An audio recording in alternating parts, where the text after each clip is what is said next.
સાથે શરૂઆત કરીએ. યોગનું સેશન હોવાથી કરોડરજ્જુ ગરદન સીધી કરી આંખોને નમણીયતાથી બંધ કરી 3 વખત ઓમકારનો ઉચ્ચાર નોર્મલી ઇન્હેલ એન્ડ એક્સહેલ એક સાથે બધા જ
શ્રી માએ શરીરની સાધના ખાસ મહત્વ આપ્યું છે, આપણે બધા જ જાણીએ છીએ. અને શ્રી અરવિંદે પ્રાણાયામ અને યોગ ઉપર વિશેષ ભાર મૂક્યો હતો. આપણે એને જુદી રીતે લઈએ છીએ. એવી પણ ફરિયાદ કરીએ છીએ કે શ્રી અરવિંદના યોગને આપણે સમજી નથી શકતા અથવા તો સમજવો થોડો અઘરો છે. પરંતુ બેઝિક રૂપે આપણે જઈએ તો જે પરંપરાગત રીતે યોગ અને આસન આપણા જે સનાતન ધર્મની અંદર આપવામાં આવ્યા છે એને જો આપણે થોડા ગંભીરતાથી અને એની પદ્ધતિસરથી ટ્રેડિશનલ વેમાં જો આપણે એને શીખીએ તો એ એક પ્રાયોગિક ભૂમિકા રૂપે આપણા જીવનની અંદર શ્રી અરવિંદ અને માતાજી શ્રી અરવિંદના પૂર્ણ યોગને સમજવા માટે ખૂબ જ મહત્ત્વની કડીરૂપ બની રહે. કારણ કે શરીરની સાધના એ ખૂબ મોટી સાધના છે અને એ સાધના દ્વારા તમે માત્ર 2 જ વાક્ય શ્રી અરવિંદના કે માતાજીના શરીર અંગે આપેલા હોય એવા જો તમે અપનાવો, કશું જ ના સમજો, શું 2 વાક્ય? એક શ્રદ્ધા, એક સમર્પણ, એક અભિપ્સા, એક ધીરજ અને એક સાતત્ય.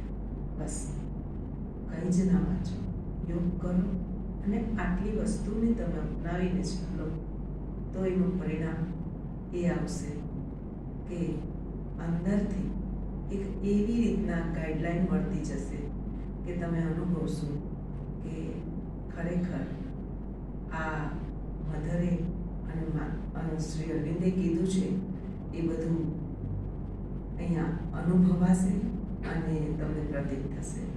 આ એક વસ્તુ હું એટલા માટે કહું છું કે હું અનુભવું છું અને મને લાગે છે. મેં બહુ શ્રી અરવિંદોને માતાજીનું નથી વાંચ્યું. હું કર્મની યોગી છું, એટલે હું આશ્રમમાં જાઉં છું અને પૂર્ણપણે શ્રદ્ધા અને ભક્તિથી મારું જેટલું થઈ શકે એટલું વર્ક ઓફરિંગ કરું છું.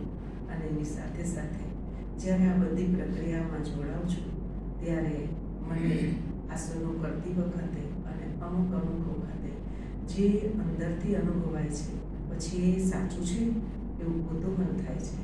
અને પછી હું જ્યારે શ્રી અરવિંદના કે માતાજીએ જે કહ્યું છે એ અંગેનું રોગને ભગાડવા માટે માતાજીએ યોગિક સારવારની જે વાત કરી છે એ તરફ જાઉં છું, વાંચું છું, ત્યારે મને એમ થાય કે લે આ તો મને અનુભવાયું હતું અને મને માતાજીની હવે સત્યની મોર અહીંયા લાગી ગઈ, એટલે હું બહુ સાચા રસ્તે છું. એ પછીથી મને એવું લાગ્યું કે ના, જો તમારે સમજવું હોય, શરીરને સમજવું હોય, એની સાધનાને સમજવું હોય, પૂર્ણ યોગને સમજવું હોય, તો દૈનિક જીવનની અંદર આપણું આ ટ્રેડિશનલ જે યોગ છે એનું પાયાગત રાખવું ખૂબ જરૂરી છે. કારણ કે શ્રી અરવિંદ પણ પ્રાણાયામ કરતા અને પ્રાણાયામ દ્વારા એમને પોતાએ પણ પ્રતીત થયેલું છે, એમને પોતે પણ અનુભવ્યું છે, એમણે પોતે પણ કહ્યું છે કે એના થકી એટલી અખૂટ શક્તિ અને આપણી બુદ્ધિની ક્ષમતા અને આપણી મનની સ્થિતિઓ, આપણી પ્રાણનું જે કાંઈ થઈ રહ્યું છે એ કેટલું ઉચ્ચ લેવલે જઈ રહ્યું છે. તો આ જ વસ્તુ આજે આપણે લેક્ચરની ભૂમિકામાં જવાના નથી, પરંતુ શરીરને શુદ્ધ રાખવા માટે આપણે આ ટ્રેડિશનલ યોગને કઈ રીતે સામેલ કરી શકીએ. આપણા જીવનની અંદર ઘણા બધા રોગ થતા હોય છે. ઘણી વખત શરીર બાહ્ય રીતે બહુ જ રૂડું, રૂપાળું, સુંદર લાગે છે, પરંતુ એની સાથે સાથે કંઈક મનની અંદર તકલીફ હોય છે. તો ક્યારેક મન પણ સારું લાગે છે, બધું કરે છે, તો કોઈક વખત સામાજિકતા બરોબર નથી હોતી. એ પણ બરોબર ધારો કે હોય છે, તો ક્યાંક કોઈક જગ્યાએ ભાવનાઓ બરાબર નથી હોતી અને એને કારણે WHO એક વ્યાખ્યા આપે કે જેનું શરીર શુદ્ધ છે, જેનું મન પણ પરિશુદ્ધ છે, જેની ભાવનાઓ પણ પ્રબળ છે, જેમની સામાજિકતા પણ કહી શકાય એવી આદાન પ્રદાનની અને નિર્મળ અને સ્વચ્છ છે. તો જેનું આ બધું જ સ્વચ્છ અને સ્વસ્થ હોય એ માણસ પૂર્ણ રીતે સ્વસ્થ છે. પણ આપણે બધાએ હું કે તમે આ વ્યાખ્યા પ્રમાણે ક્યાંય આવતા નથી. એનો અર્થ એ થયો કે આપણે બધાએ ક્યાંક અંશે પાછા પડીએ છીએ અને એટલે એ જે અંશે પાછા પડીએ છીએ ત્યાં આપણે એવું શું કરીએ કે જેની અંદર આ બધું જ જોડાઈ જાય. આપણા સનાતન ધર્મની અંદર માત્ર શરીરને સ્વસ્થ રાખવા માટેની જ પ્રક્રિયા નથી, એટલે એને યોગ આપ્યો. એ યોગની અંદર આ બધી જ વસ્તુઓને સામેલ કરી દેવામાં આવી છે અને એના માટે થઈને મન અને પ્રાણનું બહુ મહત્ત્વ આપ્યું છે, આસનોનું મહત્ત્વ આપ્યું છે અને એ પ્રાણનું જે મહત્ત્વ આપ્યું છે એના થકી જ તમે મનને બાંધી શકો છો. કારણ કે આપણું શરીર અને યોગ એ ખરેખર દેખાય નહીં એવું સૂક્ષ્મ વિજ્ઞાન છે. હું અને તમે જોઈ નથી શકતા નરી આંખે, જે જોવાય છે તેમ છતાં પણ એવું કાંઈક તત્વ છે કે જેને કારણે શરીર પરિશુદ્ધ બને છે. વિજ્ઞાનની અંદર મને તાવ આવ્યો હશે, મને પેટમાં દુખતું હશે, તો ટેકનોલોજીના માધ્યમથી, અત્યારના સાયન્સના માધ્યમથી આપણે એને જોઈ શકીશું કે અહીંયા તકલીફ છે. પરંતુ ઘણું બધું એવું છે કે તકલીફો છે એ હકીકત છે, પરંતુ એ તો પકડાતું નથી. બાહ્ય રીતે આપણે જોઈએ છીએ તો શરીરને શુદ્ધ કરવા માટે ગોળી ખાઈ લઈએ, આ ખાઈ લઈએ, તે કરીએ છીએ, પરંતુ અમુક એવું તત્વ છે બધી બાજુથી વ્યવસ્થિત લાગે છે, તેમ છતાંય પણ મનની અંદર કોઈક એવી ગડમથલ થાય છે અને જેને કારણે શરીર એની ઇફેક્ટને અનુભવે છે અને આપણે શરીરના જે કહી શકાય એવા સાધન અને આ યંત્રને સારું રાખી શકતા નથી. તો આજે આપણે કોઈક ના કોઈક, તમારી બધાની ઉંમર પણ થોડી મોટી છે, એટલે કાં તો ઘૂંટણના પ્રોબ્લેમ હોય, કમરના પ્રોબ્લેમ હોય, આંખના પ્રોબ્લેમ હોય, નમવાના હાથના જે હોય નાના મોટા ડાયાબિટીસના કે અન્ય થાઇરોઇડના કે જે કોઈ પ્રોબ્લેમ્સ હોય, તો આપણા જીવનની અંદર આપણે આપણા દૈનિક ક્રમમાં આને કઈ રીતે સામેલ કરી શકીએ અને એમાં આપણી ભાવનાઓ કેવી હોવી જોઈએ દરેક પ્રક્રિયા કરતી વખતે. ત્યાં આપણે શ્રી અરવિંદના પૂર્ણ યોગને પ્રેક્ટિકલી કઈ રીતે મૂકી શકીએ, માત્ર વાંચવાની દ્રષ્ટિએ નહીં. આપણે વાંચી લઈએ છીએ, મોટી મોટી વાત કરીએ છીએ, પણ અહીંયા એ જ વસ્તુને કામે લગાડવાની. તો એ તરફ આપણે જઈશું અને એ તરફ આપણે આજે થોડુંક હું બોલીશ પણ, કરાવીશ પણ અને શીખવાડીશ પણ કે કઈ રીતે આપણે એમાં જવું છે. શરૂઆતની અંદર આપણે માતાજીનો પ્રાર્થના આનંદમય મંત્ર બોલ્યા, એની સાથે 3 વખત ઓમકાર બોલ્યા. ઓમકારનું કેટલું મહત્વ છે એ આપ સર્વને જાણો છો. તેમ છતાં પણ એક નાની સરખી વાત કરો કે જ્યારે ઓમના ઉચ્ચારણ થાય છે ત્યારે એક એવા પ્રકારનું સૂક્ષ્મતઃ રૂપમાં આપણી આજુબાજુ વલય ઉત્પન્ન થાય છે જે આપણું રક્ષણ ઊભું કરે છે. 3 વખત આપણે ઓમ બોલીએ છીએ ત્યારે ત્રણેય લોકનું પૂર્ણપણે અનુમતિ માંગી અને એનું સંયોજન આપણે સાધી શકીએ છીએ. આપણે પોતે આ બ્રહ્માંડની ઉર્જાની સાથે એક કનેક્ટ થવા માટે થઈ અને પહેલાં આપણી જાતને તૈયાર કરીએ છીએ. ઓમના ઉચ્ચારણ દ્વારા માત્ર આટલું જ નહીં, પણ આપણા જે શરીરની અંદર રહેલી ઇન્દ્રિયો, આપણી જેને પંચેન્દ્રિયો કહીએ છીએ, આપણા જે 9 દ્વાર કહીએ છીએ, એ બધાની અંદર એક નાના સરખું કંપન ઉત્પન્ન થાય છે અને કંપનના દ્વારા તમારા શરીરની અંદર જે જગ્યાએ વધારે નેગેટિવિટી હશે એ તરફ એનો જોક અને ભાર વધારે આવશે અને ધીમે ધીમે થતાં આ ઓમકારનો નાદ વિશેષ રૂપમાં કરવામાં આવતા કોઈ પણ પ્રકારનો રોગ હોય એ દૂર થઈ જાય છે. ઓમની અંદર 3 વસ્તુ રહેલી છે, અ, ઉ અને મ. સનાતન એવો એક સઘન રૂપે કહી શકાય એવો એક નાદ છે કે જે નાદ જ ખુદ ઈશ્વર છે અને એને આપણામાં ધારણ કરવું હોય તો ગંદકીમાં ઈશ્વર ના રહે. એટલે જ્યારે એ ઉચ્ચારણ કરો છો ત્યારે જે તે જગ્યાએ કંપન થાય છે ત્યાંની આપણા શરીરની વિશુદ્ધિઓ થાય છે. આ એક સાદી વાત. બાકી તો એની અંદર ત્રણેય જે બ્રહ્મા, વિષ્ણુ અને મહેશ એના પણ પૂર્ણ રીતે જોડાણ છે. ઉત્પત્તિનો દેવ, એના સિવાય નાશ કરનારો દેવ અને વિકાસ કરનારો દેવ એ પણ એની સાથે જોડાયેલો છે. હવે એ સિવાય આપણે વાત કરીએ તો હાથને ઘસ્યા અને માત્ર મેં તમને મુખ ઉપર જ ફેરવવાનું કહ્યું. એટલા માટે કહ્યું કે આખા શરીરે નહીં પરંતુ મુખ ઉપર જ. હવે આપણે સભાન બન્યા એ તરફ યોગમાં જવા માટે. અહીંયા એટલા માટે કે આપણા મુખની અંદર મોસ્ટ ઓફ આ પંચેન્દ્રિયો આવી ગઈ. નાકથી સૂંઘવું, આંખથી જોવું, કાનથી સાંભળવું, જીહવાથી રસગ્રહણ કરવું અને ચામડી તો સમગ્ર શરીરમાં છે. તો અહીંયાથી આપણે પંચેન્દ્રિયોની પાસે અનુમતિ માંગી એટલે આપણે એને બોલ્યા પછી ઘર્ષણ કરી અને મુખ ઉપર ફેરવ્યું. આજે હું કંઈ કહું છું એ યોગના એક આધ્યાત્મિક રહસ્યો જે કહી શકાય, એક આધ્યાત્મિક બાબત કહી શકાય એ તરફની વાત છે. ત્યાર પછીથી હવે આપણે જે પ્રક્રિયા તરફ જઈશું શ્વાસની અને ક્રિયાની. જુઓ, નાની નાની ક્રિયાઓ છે. સૂક્ષ્મ વ્યાયામ યોગના કરતાં પહેલાં કરીએ છીએ. કેમ? એટલા માટે કે આપણા શરીરના મુખ્યતઃ 4 સાંધા, ગરદનનો, શોલ્ડરનો, કમરનો, ઘૂંટણનો, અને એને આપણે જો મૂવમેન્ટ આપીએ તો એ થોડી લચીલું બને અને લચીલા બન્યા પછી આપણું શરીર તૈયાર થાય અને એના પછી તમે આસનમાં જાઓ તો આસનની અંદર પ્રક્રિયા શું થાય તો કે શરીરની અંદરના અવયવોને દબાણ આપીએ છીએ, સાથે ખેંચીએ પણ છીએ અને રિલેક્સ પણ કરીએ છીએ.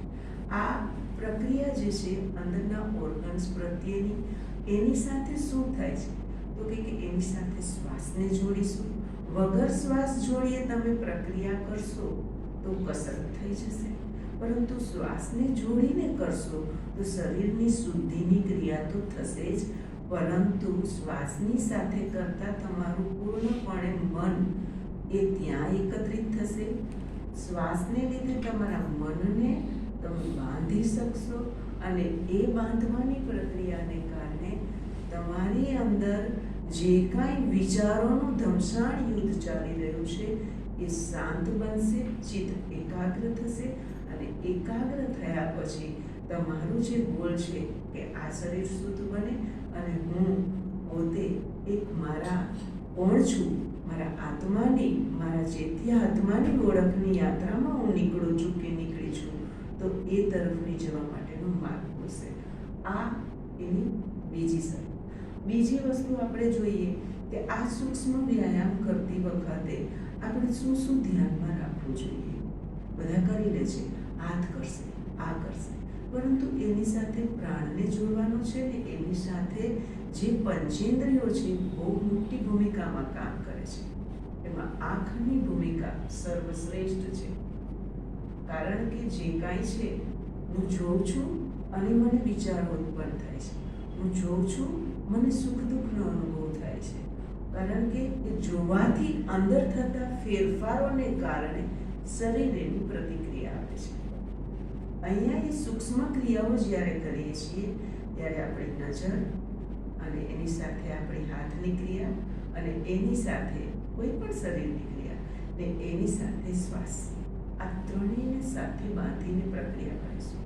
મારું ધ્યાન જીમમાં અને યોગમાં શું ડિફરન્સ છે? જીમ એકાંગી છે. હું જીમ કરીશ, ધારો કે મારા બાયસેપ્સ, મારા મસલ્સ મજબૂત કરવા હશે તો હું એ કરીશ, પણ મારું ધ્યાન ક્યાંય ને બીજે હશે. હું પ્રક્રિયા કરીશ, મારા આ જ અંગને મજબૂત કરી રહી છું, મારું ધ્યાન ગમે ત્યાં છે.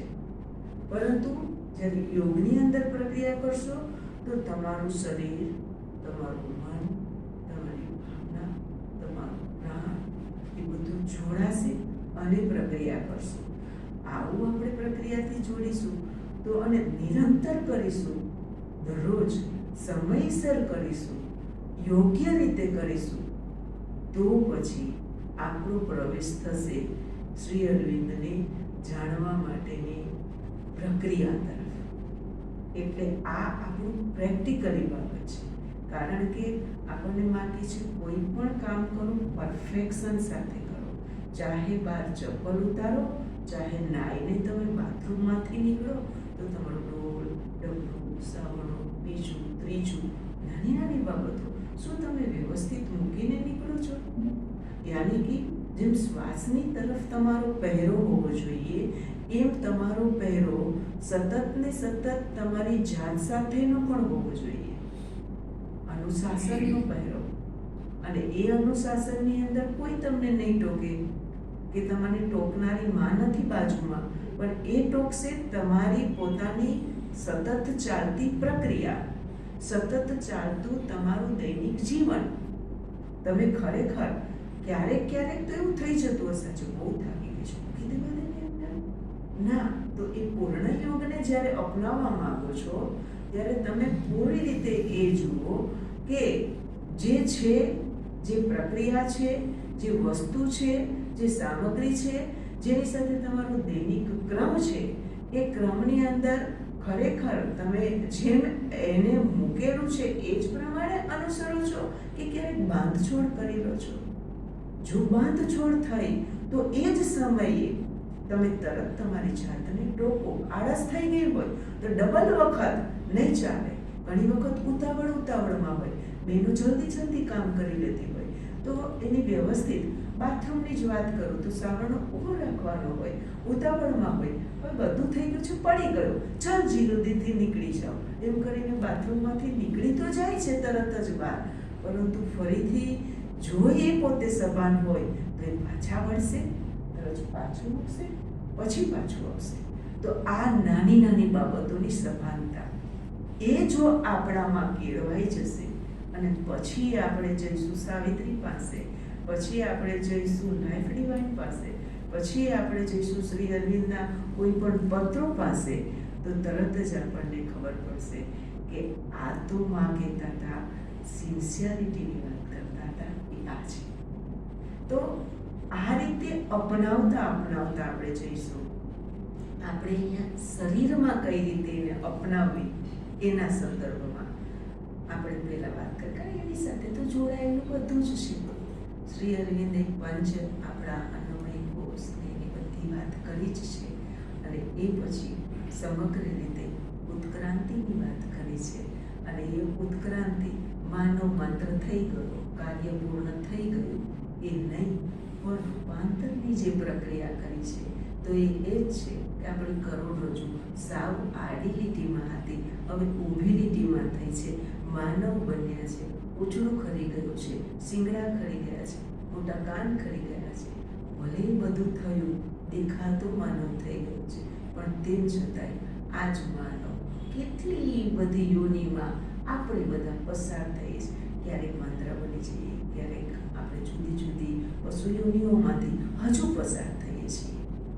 અહીંયા જ શ્રી અરવિંદ એ જ વસ્તુની વાત કરે છે કે ખરેખર રૂપાંતરની પ્રક્રિયામાં આપણે જો હોય તો જગતને ત્યજવાની જરૂર નથી. સંસારમાં જ ભલે શંકરાચાર્યજીએ કીધું કે જગત મિથ્યા છે, પણ તે ત્યાં અટકી ગયા. શ્રી અરવિંદ ઉપરની તરફ કહે છે કે ના, જન્મને જન્મ ખૂબ લેવા અને પછી રૂપાંતર થવું એ તો પ્રક્રિયા નથી. આ જ એક શરીર તમને આપ્યું છે, આ જ જન્મ છે, અને આમાં જ તમે વાર કરવાની જરૂર નથી. તમે પૂર્ણ રીતે રૂપાંતરને પામી શકશો. એની પ્રાથમિક પ્રક્રિયા એ આ યોગની છે. તો આપણે જો યોગની અંદર પણ કેટલા બધા આસનો છે, બધા જ આસનો નિર્જીવ અને સજીવ એ બંનેના ઉપરથી નામકરણ પામેલા છે. ઉષ્ટ્રાસન, ગૌમુખાસન, સસકાસન, મંડુકાસન, પર્વતાસન, બકાસન, મત્સ્યાસન, મત્સ્યેન્દ્રાસન, કેટલાના નામ કરું, તાડાસન, વૃક્ષાસન. શું છે આ બધું? માનવને પોતાની રૂપાંતરની પ્રક્રિયામાં શ્રી અરવિંદે જે કીધું છે એ પ્રક્રિયામાં પહોંચવું હોય તો આ બધી જ પ્રક્રિયાઓમાંથી પસાર થશો તો એ પૂરી રીતે શ્રી અરવિંદના પૂર્ણ યોગમાં એ પામી શકશે. કે પોતાનો કલર બ્લેક છે તો એને વ્હાઈટ બનાવવા માટે યોગિક પ્રક્રિયા કઈ છે? તમારું મન જ્યારે ચંચળ છે તો એને નિરુદ્ધ અને એકાગ્રતા તરફ એ ચિત્ત ભૂમિને લઈ જવા માટેની પ્રક્રિયા કઈ છે? તો આ બધું જ એ આ યોગ શીખવે છે. ખૂબ પાયાની અને ખૂબ મહત્વની. હવે જે બેઠા છે ખુરશી ઉપર એ પણ કરી શકશે, અને જે નીચે છે નાની બાબતો તરફ આપણે આગળ વધીએ.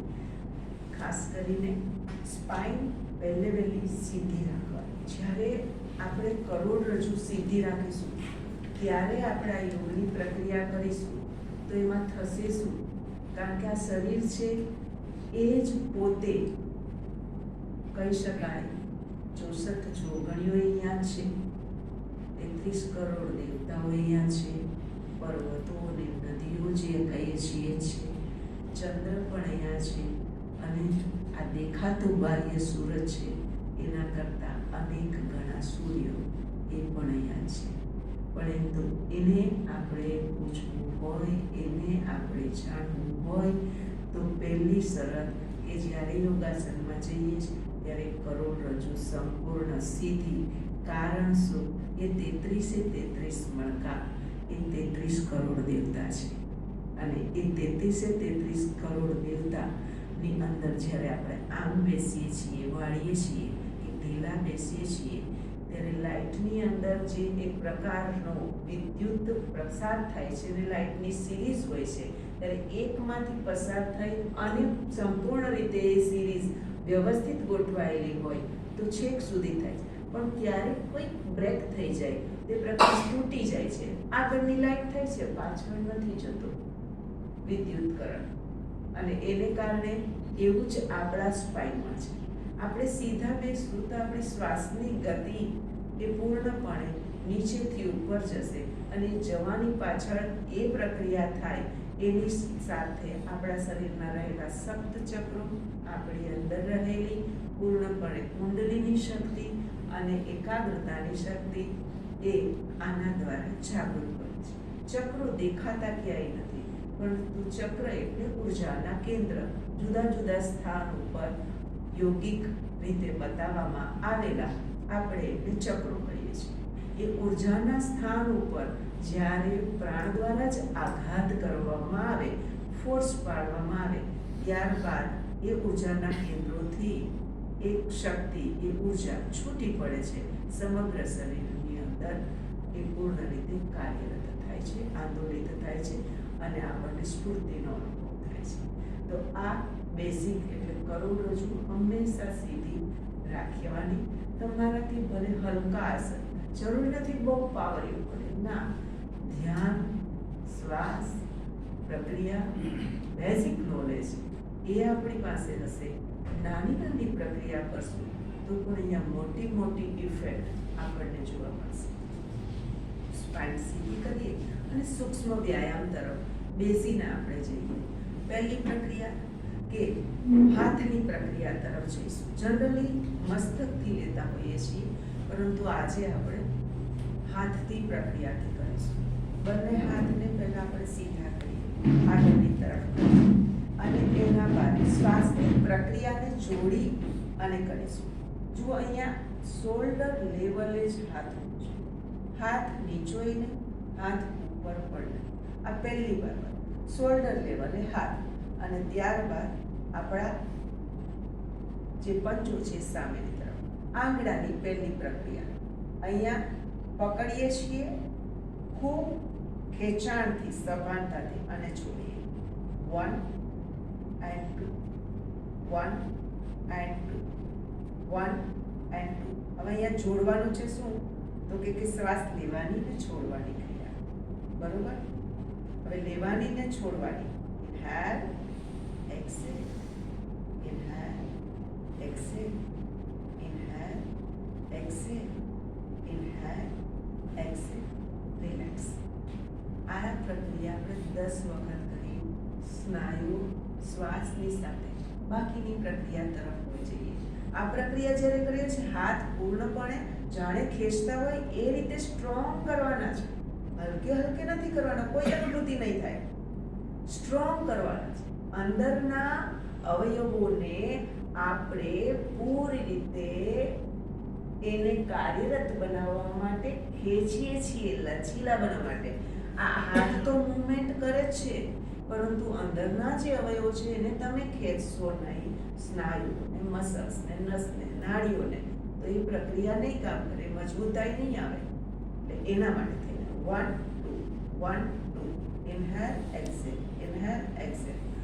બીજી પ્રક્રિયા 1, મણિબંધની પ્રક્રિયા 2 3 4 5, એન્ટી ક્લોક 2 3 4 5. નેક્સ્ટ શ્વાસ સાથે. અહીં શ્વાસની ગતિ બદલાશે. ઝડપથી શ્વાસ લઈશું, છોડીશું. હાથની ક્રિયા કેટલી થાય છે? ઝડપથી થાય છે. તો આપણી શ્વાસની ક્રિયા પણ એટલી છે. રિલેક્સ. નેક્સ્ટ 1. અહીંયા શોલ્ડર લેવલે આપણી એલ્બો લેશે અને માત્ર કોણીએથી હાથની જ પ્રક્રિયા થશે. 2 1 2 1 2. Exhale, inhale. હાથ વળ્યા, હાથ ખુલ્લા થયા, આગળ ગયા ત્યારે શ્વાસને લીધો. હાથ કોણીએથી વળ્યા, શ્વાસને આપણે કાઢ્યો. Exhale, inhale, exhale, inhale and relax. થોડી પ્રક્રિયા કરશો તો હાથની અંદર એક નાનો સરખો દુખાવાનો અનુભવ થશે, એ જરૂરી છે. નેક્સ્ટ એ જ પ્રક્રિયાને સાઈડ પર લઈ હાથ સીધા કરી કરોડરજ્જુને સીધી રાખી ફરીથી 1 2 1 2 1 2 1 and 2. Relax. Normal inhale, exhale.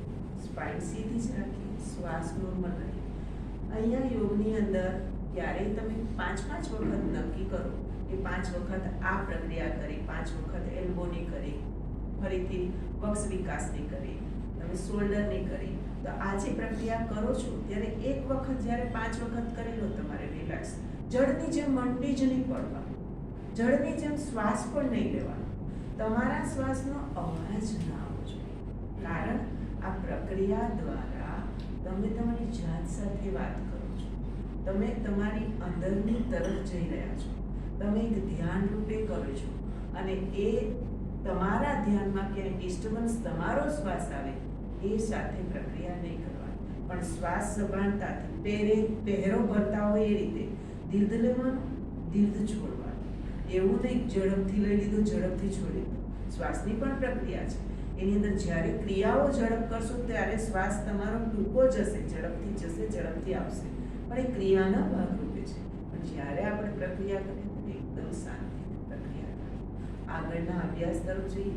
બંને હાથ એલ્બોથી વાળી અને શોલ્ડર એના તરફ જઈએ. શ્વાસને ભરતા ભરતા આવ્યા, બંને કોણી ભેગી થાય, ઉપરની તરફ ગઈ, શ્વાસને ભર્યો, બંને કોણી પાછળની તરફ ગઈ, શ્વાસને છોડતા છોડતા આગળ આવ્યા, ફરીથી ઇનહેલ એન્ડ એક્સહેલ, ઇનહેલ એન્ડ એક્સહેલ. એ જ રીતે એન્ટી ક્લોકવાઇઝ ઊંધી દિશા તરફ 1 2 and 3 and relax. આ ખાલી કરીએ તો પછી ખાલી આટલું બાંધશો તો પણ શોલ્ડર રિલેક્સ થઈ જશે. એક વખતનો પણ શ્વાસ ફરીને હવે શ્વાસને ભરતા બંને હાથ માથાને ન અડકે, માથાથી ઉપરની સાઈડે લઈ જઈશું. ઇનહેલ, શ્વાસને ભરતા ભરતા શ્વાસની ક્રિયા સાથે and spine seat. Hurry. Inhale and exhale. Again 1 and hold. શ્વાસ પણ રોકાય અને hold position 1 2 3 4 5 6 7 8 9 and relax. Normal inhale and exhale. Relax. આના પછીથી ટ્વિસ્ટિંગની પડે. ટ્વિસ્ટિંગ કરોડરજ્જુને પાછળની તરફ આપણે વાળીશું. કપડાને નીચોવીએ ને એમ દરરોજ કરોડરજ્જુ આપણી લાઈફલાઈન સારી તો પછી બીજી સારી.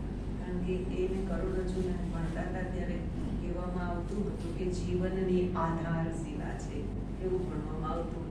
તો એ આપણી લાઈફલાઈન એને આપણે ટ્વિસ્ટ કરીશું. કઈ રીતે? જે લોકો ચેર ઉપર બેઠેલા છે એ લોકો એક ટ્વિસ્ટિંગ તો કરી શકશે. નીચે બેઠેલા છે એના માટે 1 સુખાસનની સ્થિતિમાં છે, પંજા નીચેની તરફ, આંગળા સાથે, આ ઝીણી કાળ છે. આંગળા તમે ખુલ્લા રાખશો તો તમે શ્વાસ દ્વારા જે પ્રક્રિયા કરો છો એના દ્વારા એક ઊર્જા જે તમારા શરીરમાં આવી રહી છે. તમે છિદ્ર ખુલ્લા રાખશો એટલે તમે ઓપન કર્યું છે, તમે કરેલી પ્રક્રિયાનું પરિણામ નહીં મળે. આ સૂક્ષ્મ વિજ્ઞાન છે. એટલે આંગળાઓ સાથે સંપૂર્ણ શરીરની સભાનતા, શોલ્ડર ઊંચા નહીં, શોલ્ડર પૂરી રીતે હાથ શોલ્ડર લેવલે. યસ. અને હવે ટ્વિસ્ટિંગ કરીશું ત્યારે કરોડરજ્જુ પણ પૂરી રીતે સીધી જ રાખીશું. પહેલો શ્વાસ, શ્વાસને કાઢતા 2 પાછળની તરફ. તમારો પાછળનો હાથ જે ગયો છે એ જમીન ઉપર પૂરી રીતે લાગી જશે. કરોડરજ્જુ સીધી છે અને પાછળની તરફ જોવાનું છે. ફરીને શ્વાસને ભરતા આગળ, ફરી છોડતા પાછળની તરફ એક હાથ. તે જ રીતે 1 and 2. આ પ્રક્રિયા દરરોજ 5 મિનિટ કરવી જોઈએ. એવરી ડે સવારે ઉઠીને પણ કરવી જોઈએ. 2 સામાન્ય સ્થિતિ, ફરી બીજી તરફ, ફરી આગળની તરફ and relax. Normal inhale and exhale. હવે જે ચેર ઉપર બેઠા છે એ લોકો ચેર ઉપર રહીને પ્રક્રિયા કરશે અને જે લોકો નીચે બેઠા છે એ પગને દંડાસનની સ્થિતિમાં લાંબા કરી દેશે. દંડાસનની સ્થિતિ એટલે બંને પગને લાંબા કરી દેશે.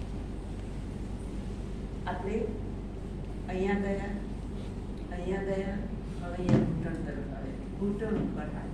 તમારે લોકોએ તે ઘૂંટણ ઉપર હાથને રાખો. બંને પગ જે તમારા છે એને તમે પૂરી રીતે જમીનને ટચ કરી દો અને નીચે રાખી દો. રાખી દો નીચે, લાંબા નહીં કરો. નીચે નીચે જમીનને ટચ કરી દો. ટચ કરી દો, બે ટચ કરી દો, મૂકી દો નોર્મલ પોઝિશનમાં. પરંતુ બંને પગના તળિયા નીચે અડકવા જોઈએ, આમ ઉપર રહે એવા નહીં. બરોબર? અને ઘૂંટણ ઉપર હાથ. ઘૂંટણ ઉપર હાથ. તમારે લોકોએ શું કરવાનું છે? તમારે આ જ રીતે ઘૂંટણ ઉપર હાથ રાખી અને ઉપર નીચે આ રીતે તમારી એડી, પંજો અહીં અટકેલો રહેશે, આંગળાઓ. બરોબર? અને શ્વાસને જોડવાનું છે. ચેર ઉપર બેઠેલા છો એમને પગને બંનેને સાથે રાખવાના જ, વચ્ચે ગેપ નહીં, ગેપ જરા પણ નહીં. અને બીજું કે અંગૂઠા સેજ પણ આગા પાછા નહીં. એક પગ આમ રાખ્યો, એક પગ આમ રાખ્યો, એવું ના ચાલે. બંને એક જ સરખા રાખવાના છે અને બને ત્યાં સુધી ઘૂંટણને એકબીજાને મિલાવેલા રાખવાના છે, ગેપ નહીં જોઈએ. જે નીચે બેઠા છે એમને પણ લાંબા પગ, ઘૂંટણ ઉપર હાથ, એક સરખા મુકાયા, સ્પાઇન સીધી. બીજી પ્રક્રિયા તરફ જઈએ. એની સાથે આપણે જોડીશું ભ્રસ્તિકા પ્રાણાયામ. ભ્રસ્તિકા પ્રાણાયામ એવું પ્રાણાયામ છે કે જેને કારણે શરદી, ઉધરસ, બાકીની બધી પ્રક્રિયા એ તો જાય જ છે, પણ તુરંત આપણને આંખો બંધ કરીને પ્રક્રિયા કરીશું તો મનના આવતા વિચારોને પણ એ શાંત કરી દે છે અને અંદર એક જુદી ઇફેક્ટ ઊભી થાય છે. હવે અહીંયા રાખ્યા પછી શ્વાસની સાથે પ્રક્રિયા, સ્પાઇન સીધી શીખીએ છીએ એટલે આંખને ખુલ્લી રાખીએ, નહીં તો આની સાથે મુદ્રાઓ અને બંધુ પણ લાગતા હોય છે. શ્વાસને જોડી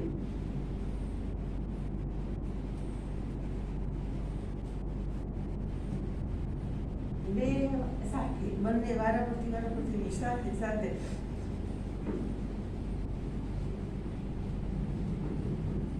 નાખી દો શ્વાસની વાત, નાખી દો.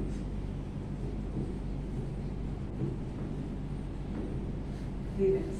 હવે બીજી કે જે લોકોને આમ થઈ જાય છે, ઘરે બને ત્યાં સુધી જે લોકોને કમર નથી સરખી રહેતી એ લોકોએ શું કરવું? બ્લોક મળે છે અથવા તો આપણા ઘરે તો સાચો લાકડાનો પાટલો હોય એની ઉપર બેસી જાય એટલે સ્પાઇન આપ મેળે. બીજું જે લોકો નીચે બેસે છે, પલોઠી વાળીને બેસે છે અને ઘૂંટણ દુખે છે, એમના માટે એમને શું કરવું?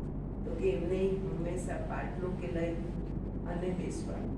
અહીંયા તમને દબાણ નહીં આવે અને તમારી સ્પાઇન સીધી રહેશે. ત્રીજી વસ્તુ, તમે લાંબા સમય સુધી બેસો છો, સાધનામાં બેસો, સ્પાઇન સીધી રહેતી નથી. સ્પાઇનને સીધી રાખવા માટે શું કરીએ? આ જે બ્લોક હોય છે એ બ્લોકને આપણે અત્યારે સીધું મૂક્યું, એને બદલે આ બ્લોકનો જે ખૂણો હોય છે એ ખૂણાને જ તમારે ખાલી તમારી કરોડરજ્જુ જ્યાં પૂર્ણ થાય છે એ ભાગ ઉપર મૂકી અને બેસવાનું. તમે આ પ્રક્રિયા તરફ એ બેસશો એટલે સ્પાઇન આપમેળે સીધી થશે. તમને જરા પણ ક્યાંય પણ કોઈ જ પ્રકારનું ખેંચાણ, દબાણ તમે નહીં અનુભવી શકો અને તમે લાંબો સમય સુધી સ્થિર સુખમ આસનમ એ પ્રક્રિયાની અંદર તમે રહી શકશો. અને મેડિટેશન કરતી વખતે પણ ઘણી એવી તકલીફો પડે છે કે બહુ મેડિટેશન કરે છે, બેસાતું નથી. તો જ્યારે શરીરનું તપ કરતા હોઈએ ત્યારે પ્રોપ્સનો અલગ અલગનો આપણે ઉપયોગ કરીએ તો એના દ્વારા પણ આપણે આ ભૂમિકામાં આગળ જઈ શકીએ અને શરીરને સારું રાખી શકીએ, શરીરના પ્રોબ્લેમ્સ વધારે પણ ન વધે અને એને પણ ઘટાડી શકીએ.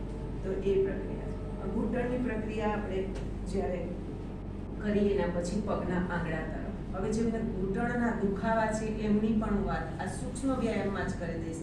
એવો એક પ્રક્રિયા છે તમને ઘૂંટણનો દુખાવો, આ માત્ર એક જ જો દરરોજ નિયમિત કરશો શ્વાસને જોડી તો પણ જતો રહેશે. તો એ પ્રક્રિયા તરફ ઘૂંટણ ઉપર તમારા જે છે એમ જ હાથ રાખો. તમારા લોકોએ જે છે એની અંદર પગને ખેંચવાના છે, 1 આંગળીઓને, and 2, 1 2 1 2 1 2 1 2 શ્વાસને જોડીને આ પ્રક્રિયા કરવાની. એના બાદ પંજાને બહારની તરફ અંદરની તરફ બહારની તરફ અંદરની તરફ. પણ જે લોકોને ઘૂંટણ દુખે છે એમને બહારની તરફ બહુ નહીં ખેંચવાનું, એમને શું કરવાનું, અંદરની તરફ ખેંચવાનું. સ્પાઇન સીધી રાખવાની, શ્વાસ નોર્મલ રાખવાનો અને હોલ્ડની પોઝિશનની અંદર આવા ને આવા પગને થોડી વાર માટે રાખવાના અને એમાં આપણે કાઉન્ટ કરવાનું કે હું 30 ગણું છું ત્યાં સુધી હું આને રાખીશ. ફરી રિલેક્સ, ફરીથી 1 ઇન્હેલ, પછી નોર્મલ શ્વાસ, હોલ્ડ 1 2 3 4 5 6 7 8 9 10, પછી રિલેક્સ. ખાલી આટલું જ કરશે ને તો પણ આ ઘૂંટણના દુખાવાની અંદર એને બેનિફિટ મળશે. એક બીજી વસ્તુ કહું, જે જેમને ઘૂંટણ દુખે છે એમને લોકોએ ચેર ઉપર જ્યારે બેસશે ત્યારબાદ એક બીજી પ્રક્રિયા કરવાની, બંને હાથને લોક કરવા. નીચેથી પણ કરી શકશો. નીચે જે બેઠા છે એમના માટે થઈને સ્પાઇન તો સીધી જ છે, પરંતુ એમની સાથે સાથે એમને પગને ઉપરની તરફ લેવાનો. તમારા લોકોએ પૂરો સીધો કરો સીધો. અહીં પાછળની તરફ લોક કરો, આકાશ મુદ્રામાં બંને હાથ, સ્પાઇન સીધી અને પગને ઉપર ઉઠાવો. ઘૂંટણેથી વાળવાનો નથી અને પગને તમારા પંજા તરફને ખેંચો ખેંચો ખેંચો. એક સેકન્ડ, ફરી એક વખત એ જ પગ. 1 4 એ જ રીતે બીજા પગ ચેન્જ. લેફ્ટ સાઈડ ફરીથી 1 બધી તરફ લીધું, ઘૂંટણેથી સીધું કરવાનું અને પગનો પંજો તમારી તરફ ખેંચવાનો. આ ભાગની આખી વેટ ખેંચવી જોઈએ. એન્ડ 2 ફરીથી 1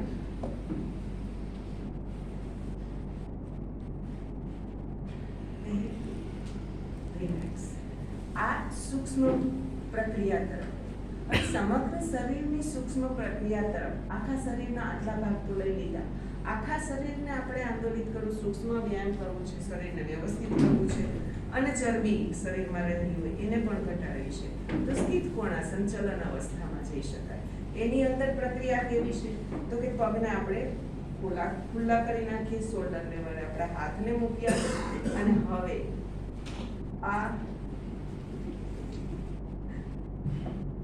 આની સાથે આપણે ચલન ક્રિયા એટલે ક્રિયા કરોડરજ્જુ સીધી રાખીશું, ટ્વિસ્ટ થઈશું, આપણા બાહુ ઓછા થાય છે, અહીંની ચરબી ઘટે છે, પગ સીધા રહે છે, ઘૂંટણ મટે છે, પરંતુ પગના પંજા ઢળી નહીં જવા જોઈએ, પગના પંજા સીધા રહેવા જોઈએ, પંજા આંગળાઓ છે એ આકાશ તરફ રહેવા જોઈએ. જો આપણું શરીર છે ને એ પૂર્ણપણે પિરામિડની સાથે રહેલું છે. જ્યારે આ પ્રક્રિયા કરીએ છીએ ને ત્યારે ઉપરની ઉર્જા પૂર્ણ રીતે ઉતરવા તૈયાર હોય છે, પણ આપણે ઝીલવા માટે પાત્રતા છે ખરી? જો આપણી પાત્રતા હશે તો આ પ્રક્રિયા દ્વારા એ કોસ્મિક ઉર્જા આપણામાં ઉતરશે, પરંતુ આપણી જ પાત્રતા નહીં હોય તો ભલે ગમે એટલું આવે ઉપરથી, એ તો જતું જ રહેવાનું છે. તમારા હાથમાં તમારી અંદર એવી ગ્રહણશીલતા છે, ગ્રહણશીલતાને પાવરફુલ બનાવવાની છે. એટલે એના માટે સ્પાઇન સીધી, એના માટે આ ઉપરની તરફ હોવા જોઈએ. અને જે સિસ્ટમ છે એ જ પ્રમાણે એક ભૌમિતિક આકાર રચાતો હોય છે. બરોબર રીતે હાથને સીધા કર્યા, શ્વાસ ભર્યો, શ્વાસને છોડતા 1 and 2 1 2 1 2 1 2 શ્વાસ સાથેની પ્રક્રિયા.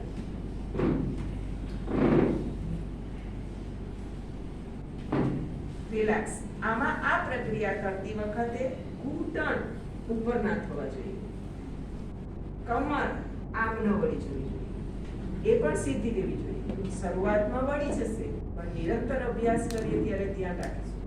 બીજી વાત કે જ્યારે આ પ્રક્રિયા કરીએ છીએ ત્યારે હાથના આંગળા સાથે ખુલ્લા નહીં, અને જ્યારે હાથ પાછળ જાય છે તો હાથનો પંજો આમ નહીં કે આમ નહીં, પરંતુ પંજો પૂરેપૂરો સીધો.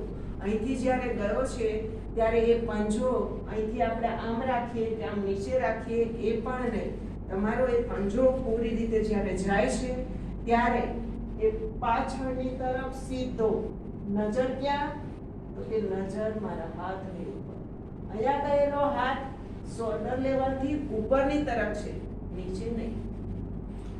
આવી નાની નાની કાળજી રાખીને પ્રક્રિયા કરવાની, તો એની ઇફેક્ટ માત્ર 3 દિવસમાં, 4 દિવસમાં, 5 દિવસની અંદર તમને જોવા મળે. તો આ આખા બોડીને આપણે ઉર્જાન્વિત કરવી હોય ને આપણે 10 મિનિટનો ટાઈમ હોય ત્યારે બેસીને કરી શકાય એવી આ પ્રક્રિયા તરફ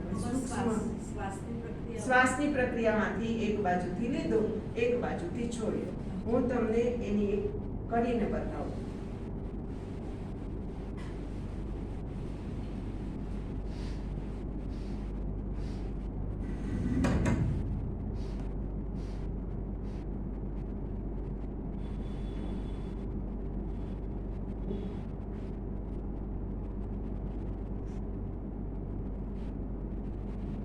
એક બાજુથી શ્વાસ લીધો, બીજી બાજુથી કાઢ્યો.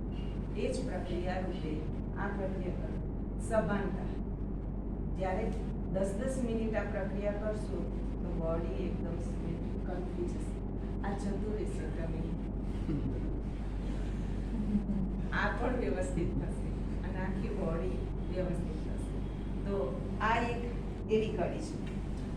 એના પછી હવે 1-2 એવી બાબતો કરો કે જેમને ઘૂંટણની છે. અત્યારે મેં જોયું કે પગ ઉપર કરવામાં સીધા નતા થતા, ઘૂંટણ વળેલા રહેતા હતા. એવા સમયે ઘરની અંદર દુપટ્ટો હોય કે પછી આવા બેલ્ટ આવે છે એ હોય, અથવા તો સાદી દોરી હોય, તો એનો ઉપયોગ તમે જો કરી અભ્યાસ કરશો તો તમને ટેકો મળશે અને એની સાથે તમારા શરીરને આ એક ભાગને વ્યવસ્થિત તમે કરી શકશો. એમાં કરવાનું છે શું? તો કે આવા જે બેલ્ટ હોય છે અથવા તો દુપટ્ટો હોય છે એને તમે લીધો, આગળની કડીથી બાંધ્યો. હવે એ જ પ્રક્રિયા મેં તમને કીધું અને ઉપર લેવાનું છે પગ, બરોબર? અહીંયા પકડવાને બદલે બેલ્ટથી પકડ્યો અને બેલ્ટથી પકડ્યા પછી પગને તમે ખેંચો ખેંચો ખેંચો તો સીધો જ રહેશે, ખેંચાશે અને હોલ્ડની પોઝિશનમાં રહેવાનું. સ્પાઇન સીધી રાખવાની છે અને પૂરેપૂરો પગ સીધો હોવો જોઈએ. આમ વળી ન જવું જોઈએ, આ સીધો રહેવો જોઈએ. આ જે પ્રક્રિયા થશે સાયટિકાના અને એના બધાના અંદર પણ રાહત મળશે. એમાં પણ 10-10 ગણતી વખતે પહેલાં આપણી કેપેસિટી છે આટલી, પેલી કેપેસિટી છે ઘૂંટણ વાંકો વળતો હતો તો ઘૂંટણમાં સીધો કરવાની, તો ભલે આટલો જ ઊંચો થાય અને હોલ્ડ કરો, મૂકી દો, ફરી લઈ જાઓ, મૂકી દો, ફરી બીજી વખત જ્યારે કરશો 4-5 દિવસના અંતે ત્યારે આટલો થશે, ધીમે ધીમે આટલો થશે, ફરીને ઉપર જશે અને પછી તો તમને એમ થશે આ મારો જ પગ છે, આવી જા દીકરા, એને કરીને તમે એને એ નિરંતર અભ્યાસથી થાય. સીધે સીધું તો ના બને, પરંતુ દરરોજ કરીએ તો જુઓ અહીંયા ફરી પાછા કે અભિપ્સા હોવી જોઈએ, ધીરજ હોવી જોઈએ અને જો એ બે વસ્તુ હોય તો ઉપરની કરુણા તો આવવા તૈયાર જ છે. શું તમે ગ્રહણશીલ છો? તો એ આવશે. તો એ વસ્તુ અહીંયા આપણને જોવા મળે. મેં તમને પહેલા શરૂઆતમાં જ કીધું કે બહુ કાંઈ આગળ ગઢમથક કરવાની જરૂર નથી. ખાલી 4-5 માતાજીએ આપેલા શબ્દોને પકડો, સિન્સિયરિટીને, અને પછી આ પ્રક્રિયામાં જોડાવ. જો એ બાબતે આપણે આવી ગયા તો પાત્ર હવે તૈયાર છે અને પાત્ર તૈયાર છે તો પછી બીજું કંઈ કરવાની જરૂર નથી. ઉપર તો ધારા આવી જ જશે, પાત્ર એને ઝીલ્યા કરશે. તો એ પ્રક્રિયા તરફ આપણે જઈશું તો શ્રી અરવિંદનો યોગ આપણને સહજ, સરળ, અદ્ભુત, ચમત્કારરૂપ અને આપણને કેવો લાગશે કે હવે તો આહા ક્યાંય જવું અને અનુભવાશે અને એ અનુભૂતિ કોઈને કહેવાની પણ મન નહીં થાય. તો આ પ્રક્રિયા છે. આસનના તરફ હજી 2 ટાઈમ તો થઈ ગયો છે મને લાગે છે આજે છે. તો હું તમને 2 એક એ બતાવું ને 1-2 આસન બતાવું જે ગેસ એસિડિટી માટે છે એમના માટેના, અને એકાદુક આ બ્લોકનું અને એક આનું પ્રોપ્સના માધ્યમથી કેવું કરી શકાય એના માટે. જેમને ઘૂંટણની વધારે તકલીફ છે એમના માટે ઉપયોગી છે. જનરલી ઘૂંટણની તકલીફ હોય તો શું વાંધો આવે? હું જ્યાં સુધી જાણું છું ત્યાં સુધી આપણા શરીરની અંદર વજન જે ઝીલનારું તત્વ છે એ આપણા સાથળનો ભાગ છે, એ આપણને ઊભા રાખવાના અને એના માટેના મસલ્સ એ પાવરફુલ આપણા હોય તો અહીંયા આપણને ભાર ના પડે. પણ અહીંયા શું થાય છે કે આપણું એક તો વજન વધારે, એટલું બધું કે ગંજ થઈ ગયું હોય અહીંયા પણ, આ બાજુ પણ ચોપાઈ ગંજની અંદર જે બધું એ કેવું માલ એકદમ ભરાઈ ગયો, ફીટમ ફીટ એકાકાર થઈ ગયું હોય. એમ ઘણી વખત એટલું એકાકાર થઈ ગયું હોય કે આ બધું જ છે અહીં સુધીનું એકાકાર, અહીં સુધી પણ આવી ગયું હોય. આ ગળા ને બધું એકદમ કોઠી જેવું લાગતું હોય. હવે આ થઈ ગયું હોય. હવે એવા સમય દરમિયાન પોતાને ઘૂંટણનો દુખાવો એ સ્વાભાવિક છે. ડોક્ટર પાસે જશો તો કહેશે પેલા વજન ઘટાડો. વજન ઘટાડવા જવું હોય તો ચાલવું પડે. ખોરાક ઓછો એ તો સહન નથી થતું. તો હવે ચાલીએ તો ફરી પાછી એ ઘૂંટણમાં જ તકલીફ થાય. તો વજન ઉતારવું કેમ એ પહેલી દ્વિધા થાય કે જો શરીર ઓછું કરવું છે, ચાલશું તો ઓછું નહીં થાય, ને ચાલશું ઓછું કરીશું તો ફરી ઘૂંટણ જ વધારે દુખશે. આવા બધા પ્રોબ્લેમ થાય. તેના માટે એક બે પ્રક્રિયા એવી છે કે મ્યુઝિકની સાથે તમે કરી શકો અને એના પછી બ્લોકના માધ્યમથી તમે આ વસ્તુને મજબૂત બનાવી શકો. અને ત્રીજી વસ્તુ કે એવા લોકોએ પાચનની પ્રક્રિયા પણ વિશેષ સારી કરવી જોઈએ. કારણ કે જે કાંઈ છે રોગ એનું મૂળ જે છે એ પેટ છે. એટલે એ પેટને આતેડાને જ વ્યવસ્થિત તમે ના કરો તો કેવી રીતે આખું શરીર સુધરે? એટલે જમ્યા પછી આપણે બધા એક જ આસન કરી શકાય, વજ્રાસન, પણ ઘૂંટણના દર્દવાળા ન કરી શકે. હવે એના માટે થઈને તો એને શું કરવું જોઈએ? તો હું તમને બતાવું કે એમને કરવાનું થાય આસન તો હવે તકિયો લેવાનો, આનાથી વધારે ઊંચો હશે તોય ચાલશે. એકને બદલે બે લેવાના અને બે લીધા પછી એમણે શું કરવાનું? બ્લોક લેવાના. તકિયામાં બેઠા પછી એ બે બ્લોક અહીં મૂકી દેવાના અને તકિયાનો તો આ નાનો છે એટલે, પણ ઉપર હોય તો વધારે અહીંયાથી વાળવાનું ન થાય. ત્યારે આ પોઝિશનમાં રહેશો, અહીં સ્ટ્રેન નહીં પડે અને તમે વજ્રાસનમાં બેસી શકશો. તમે આ પ્રક્રિયામાં બેસશો એટલે શું થશે? અહીંયાથી જમ્યા પછી 15 મિનિટ આ પ્રક્રિયામાં બેસશો એટલે શરીરમાં જે પાચન કરવાનું જે કાર્ય છે શરીરની અંદરની પ્રક્રિયાનું એ કાર્યરત બનશે. કારણ કે અહીંયા સક્રિયતા આવે છે, પાચનની ક્ષમતામાં વધારો કરે છે તમે જ્યારે ઘૂંટણ વાળીને વજ્રાસનમાં બેસો છો ત્યારે.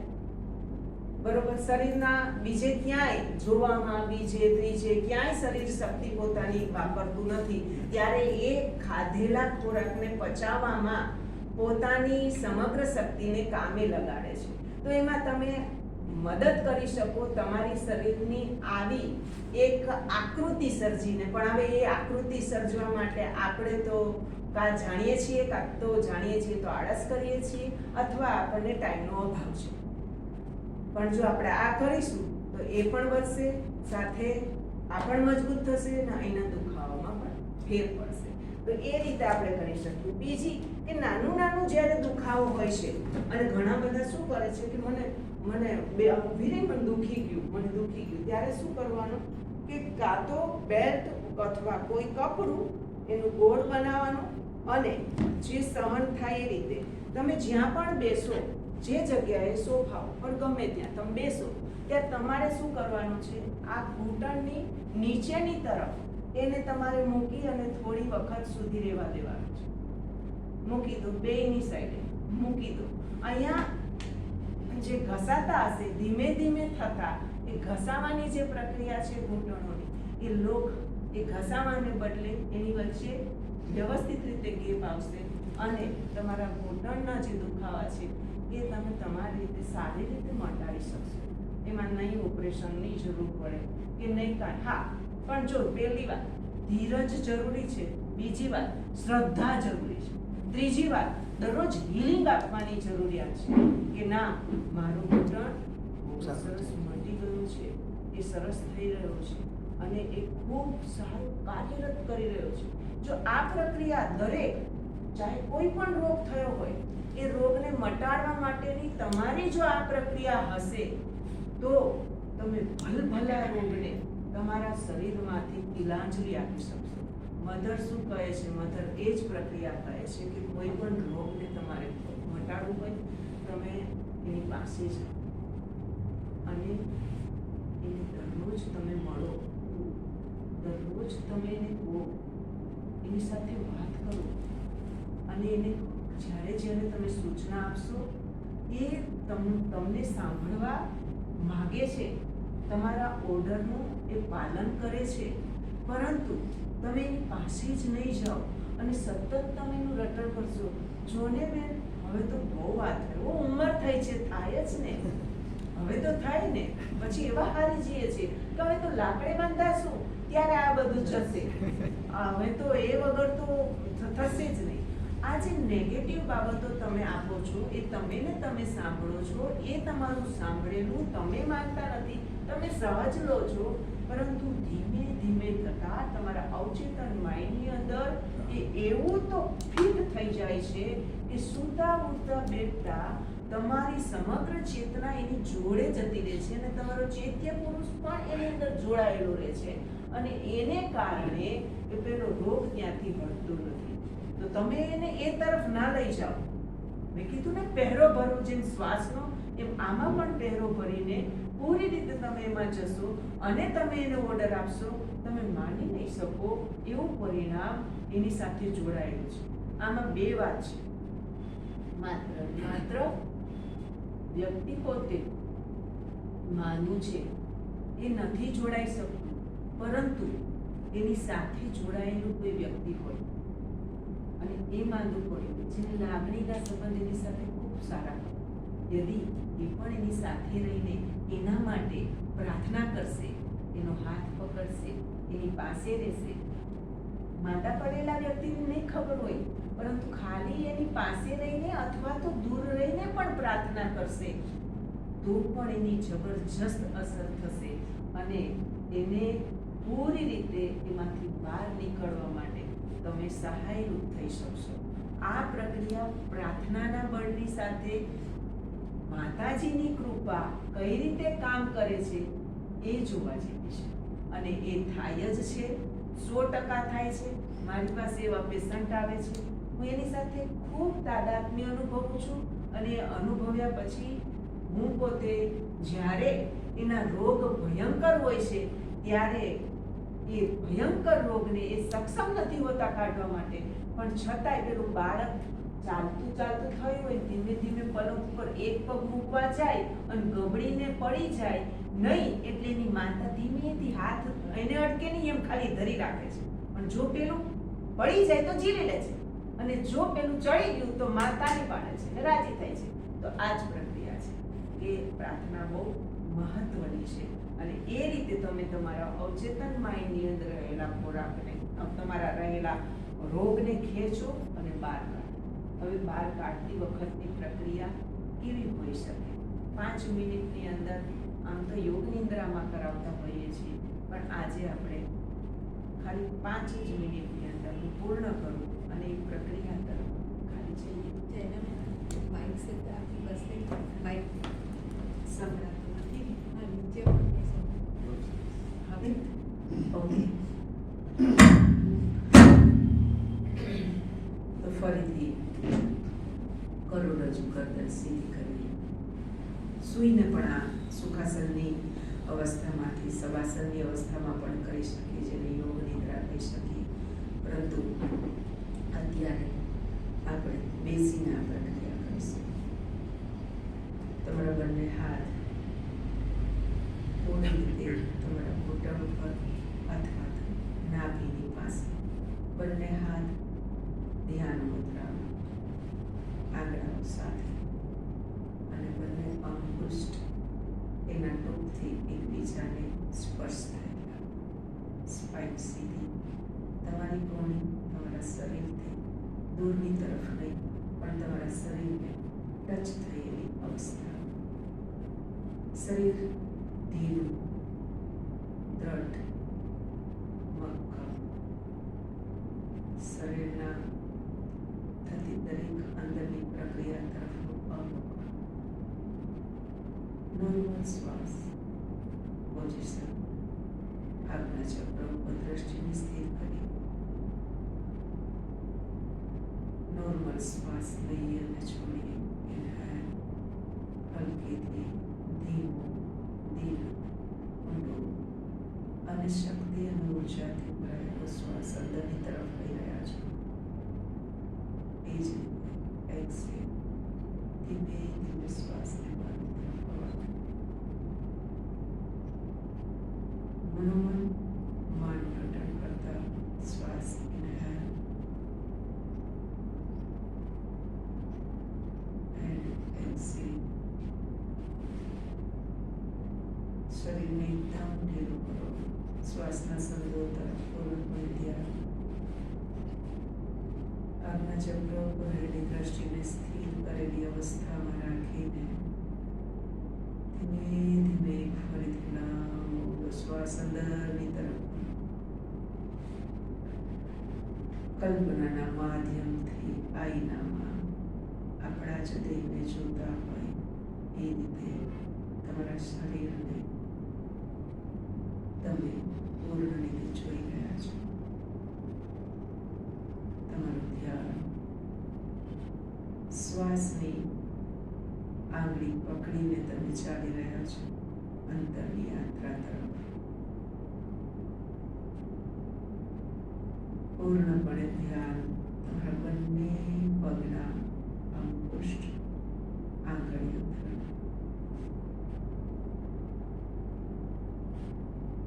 હલકી હલકી તમારી દ્રષ્ટિ સંપૂર્ણ પગના પંજાઓની તરફ તમે જોઈ રહ્યા છો. તમારા બંને પગના પંજાઓ, આંગળીઓના નખ અને અંદર રહેલા હાડકાં, માંસ મજ્જા અને રક્તને. થોડું ઠહેરાવતો એક વખત લાંબો શ્વાસ ભરો અને ધીમે ધીમે તમે પગની ઉપરની પ્રક્રિયા તરફ આવી રહ્યા છો. પીંડી, ઘૂંટણ, ઘૂંટી, સાથળ, સાથળના મૂળ તરફ. ફરી એક વખત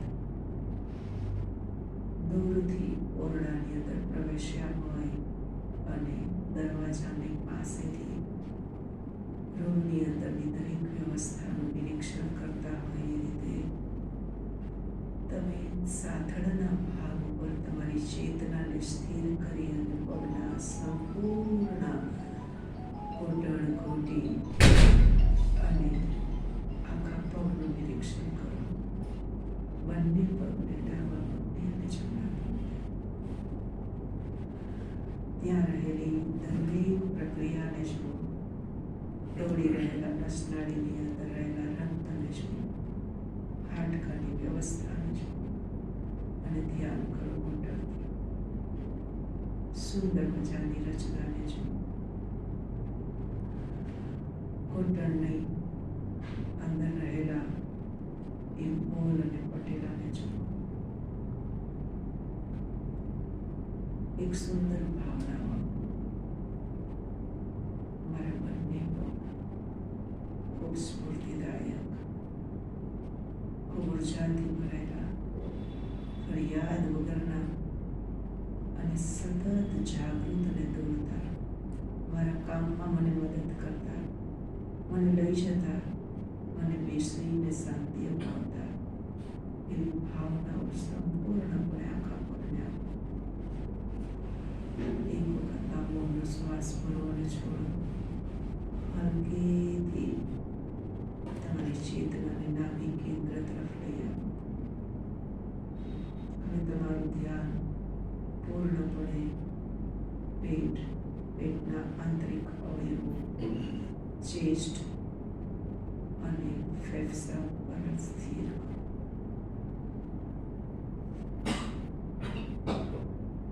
ધીમેથી લાંબો શ્વાસ ભરો. ભરાયેલો શ્વાસ હલકે હલકે તમારા ઉદન તરફ આવેલો છે. જુઓ ત્યાંની પ્રક્રિયા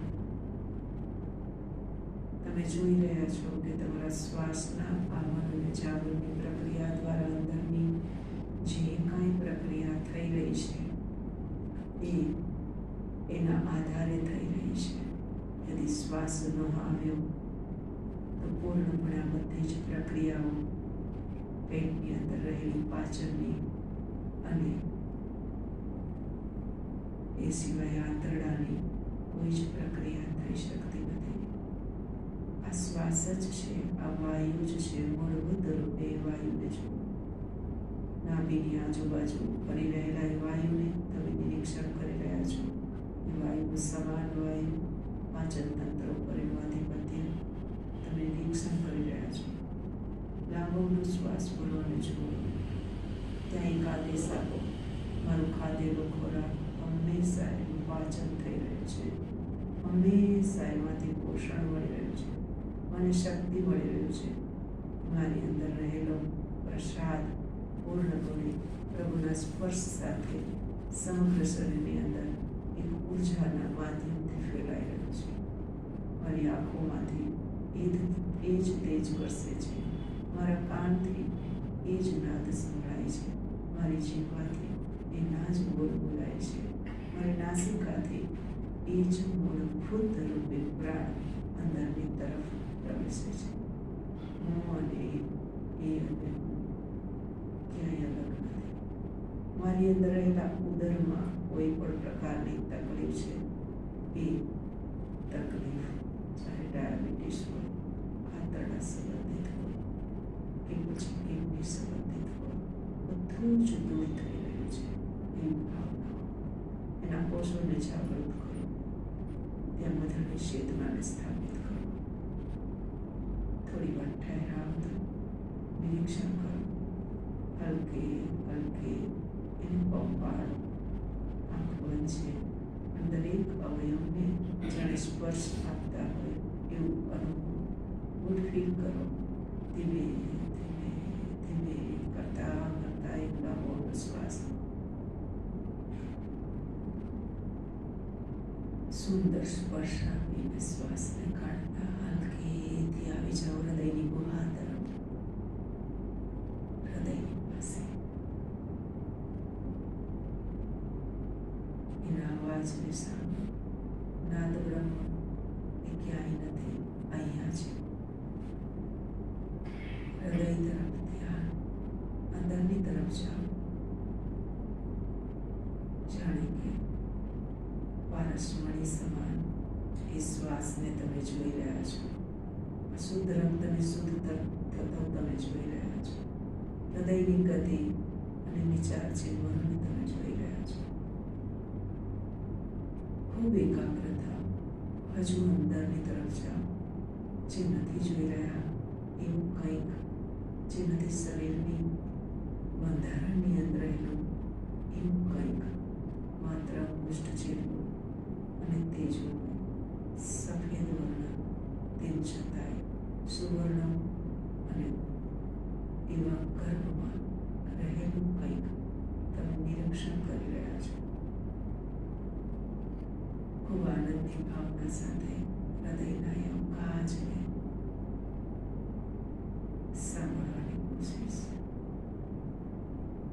એક વખત પ્રેમથી પંપાળો અને કહો, મારું બેબી બહુ સુંદર રીતે ક્યાંય પણ ઉપર નથી, ક્યાંય પણ નીચે નથી.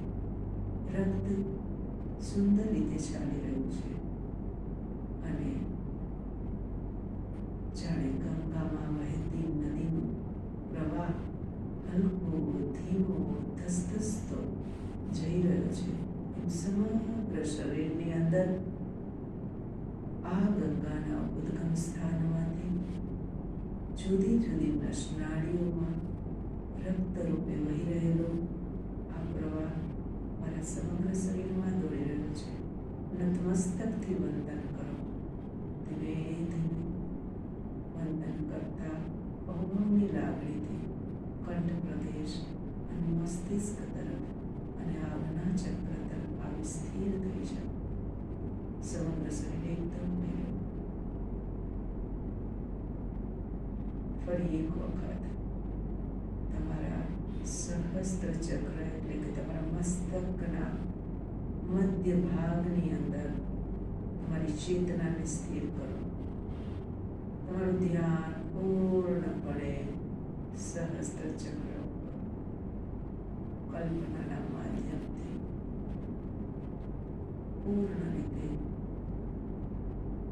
મસ્તકને અંદરની રચનાને જ્ઞાન તંતુઓને મનને નિરીક્ષણ કરવાની સ્થિતિ તરફ શ્વાસ ઇન્હેલ અને એક્સહેલ પરંતુ નોર્મલ ચેતના એકાગ્ર શરીર એકદમ ઢીલું અને હવે તમે અનુભવશો એક શ્વાસ માટે કે તમારું શરીર એકદમ સીસમ જેવું ખૂબ વજનવાળું તમને લાગી રહ્યું છે. તમારા હાથ તમારું સમગ્ર શરીર જાણે ખૂબ વજનવાળું છે એવું ફીલ કરો છો. ધીમેથી ફરી તમારા ચેતનાને એ જ સહસ્ત્ર ચક્ર ઉપર સ્થાપિત થયેલી નિરીક્ષણ કરીને એક શ્વાસમાં હલકેથી એ શ્વાસને બહાર કાઢો. શ્વાસને બહાર કાઢતા જ ફૂલ જેવું હલકું તમારું શરીર તમે અનુભવો છો. ફરી 3 વખત શ્વાસ લઈશું અને છોડીશું. મનની અંદર એવો એક ધિક્કારનો ભાવ રાખીશું કે મારા શરીરની અંદર રહેલી કોઈ પણ ખરાબી કોઈ પણ ભાગ ઉપર છે એ મારા ઉચ્છ્વાસ રૂપે શરીરમાં રહેલા એક કચરાને બહાર ફેંકી રહ્યો છું, ફેંકી રહી છે. સંપૂર્ણ એકાગ્ર બનો. શોધી કાઢો શરીરના કયા ખૂણાની અંદર તમને તકલીફ છે. શોધી કાઢો. તમારી ચેતનાને એ તરફ લઈ જાઓ. તમને જે પ્રોબ્લેમ હોય ત્યાં તમારી ચેતનાને એકત્ર કરો. લાંબો શ્વાસ ધિક્કારની ભાવના સાથે શ્વાસને બહાર ફેંકો. મનની અંદર તું અહીંથી જા. તારે આ મંદિરની અંદર રહેવાને કોઈ સ્થાન નથી. ધિક્કારની ભાવના સાથે મનમાં જે કાંઈ તકલીફ છે એ બોલીને પૂરી રીતે એને બહાર ફેંકી 3 વખત પ્રક્રિયા કરો. શ્વાસ લો છે.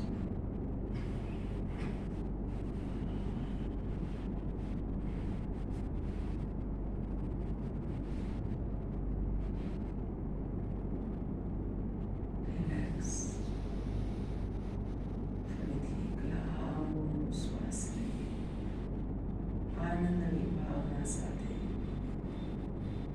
ધીમે ધીમે આપણા શરીરની અંદર થયેલા પરિવર્તનને નિરીક્ષણ કરીએ. આપણા હાથની આંગળીઓને ઘૂંટણ ઉપર લઈ આવીએ. આંગળીઓના ટેરવાને અંગુષ્ઠનો હલકેથી સ્પર્શ આપીએ. સીધી આંગળીઓ હલાવીએ અને ધીમેથી બંને હાથ ઉપરની તરફ લઈ જઈએ. પૂર્ણપણે નમસ્કાર મુદ્રા.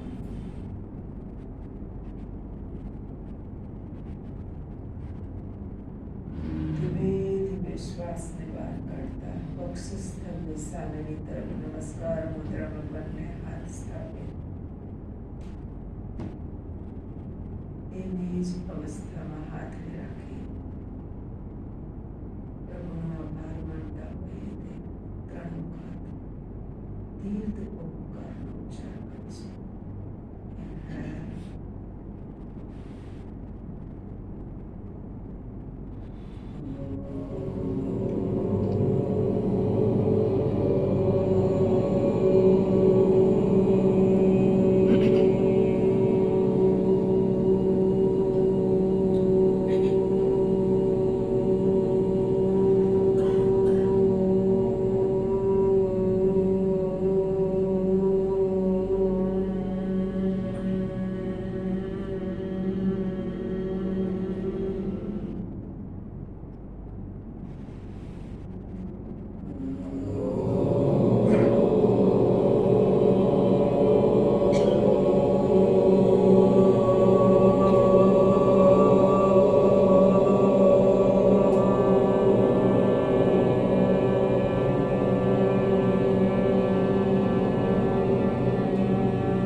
કપાળ ઉપર આંગળા, અંદરનો તરફ અંધકારનો બાહ્ય પ્રકાશ અંદરની તરફ પ્રવેશે નહીં એ રીતે આંખની ઉપર મુકાયેલી હતી.